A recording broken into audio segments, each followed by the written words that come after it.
রাজনৈতিক মুক্তি অর্জন করতে আমরা সক্ষম হব, অর্থনৈতিক মুক্তিও আমরা অর্জন করতে সক্ষম হব। 10,000 টাকা পর্যন্ত কৃষি ঋণের সুদ মওকুফ করেছিলেন। 25 বিঘা পর্যন্ত কৃষি জমির খাজনা মওকুফ করেছিলেন। বিএনপির কাছে যখন সুযোগ থাকে, বিএনপি চেষ্টা করে মানুষের পাশে দাঁড়ানোর জন্য। দেশের রাজনৈতিক মুক্তি অর্জন করতে আমরা সক্ষম হব, ঠিক একইভাবে দেশের মানুষের অর্থনৈতিক মুক্তিও আমরা অর্জন করতে সক্ষম হব। কারণ শুধু রাজনৈতিক মুক্তি অর্জন করলেই আমাদের সম্পূর্ণ মুক্তি আসবে না।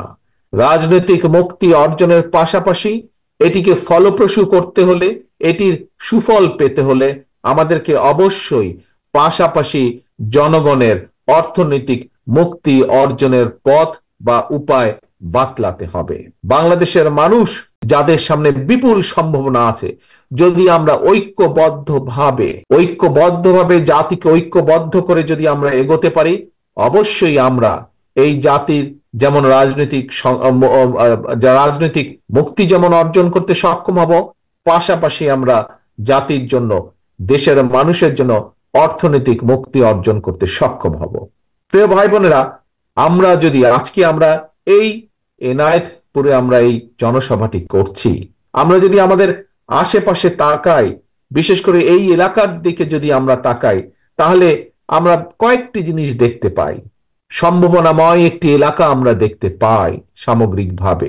আপনাদের নিশ্চয়ই খেয়াল আছে, অনেকের 71 সালে দেশনেত্রী খালেদা জিয়ার নেতৃত্বে যখন বিএনপি সরকার গঠন করতে সক্ষম হয়, সেই সময় সরকার গঠনের সাথে সাথে কিন্তু এই দেশের কৃষককে সহযোগিতা করার জন্য দেশনেত্রী খালেদা জিয়া একটি সিদ্ধান্ত নিয়েছিলেন।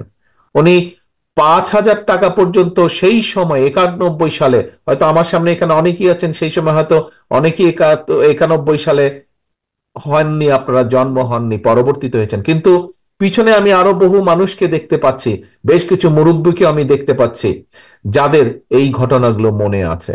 কি ছিল? 5,000 টাকা পর্যন্ত কৃষি ঋণ সেদিন খালেদা জিয়া মওকুফ করেছিলেন। কৃষি ঋণ, সম্পূর্ণ ঋণ 5,000 টাকা। 10,000 টাকা পর্যন্ত কৃষি ঋণের সুদ মওকুফ করেছিলেন। 25 বিঘা পর্যন্ত কৃষি জমির খাজনা মওকুফ করেছিলেন।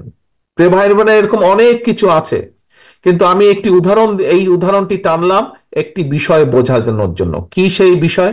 অর্থাৎ বিএনপির লক্ষ্য এবং উদ্দেশ্য হচ্ছে মানুষের পাশে দেশে দাঁড়ানো। বিএনপির কাছে যখন সুযোগ থাকে, বিএনপি চেষ্টা করে মানুষের পাশে দাঁড়ানোর জন্য। বিশেষ করে আমরা সকলেই জানি বাংলাদেশের অধিকাংশ মানুষ গ্রাম অঞ্চলে, জেলা শহরগুলোতে বাস করেন। কাজেই এই মানুষগুলোকে কিভাবে সহযোগিতা করা যায়, কিভাবে তাদেরকে স্বাবলম্বী করে গড়ে তোলা যায়, কিভাবে তাদেরকে সহযোগিতা করা যায়, সেটিই থাকে বিএনপির পরিকল্পনা, সেটিই থাকে বিএনপির চিন্তা।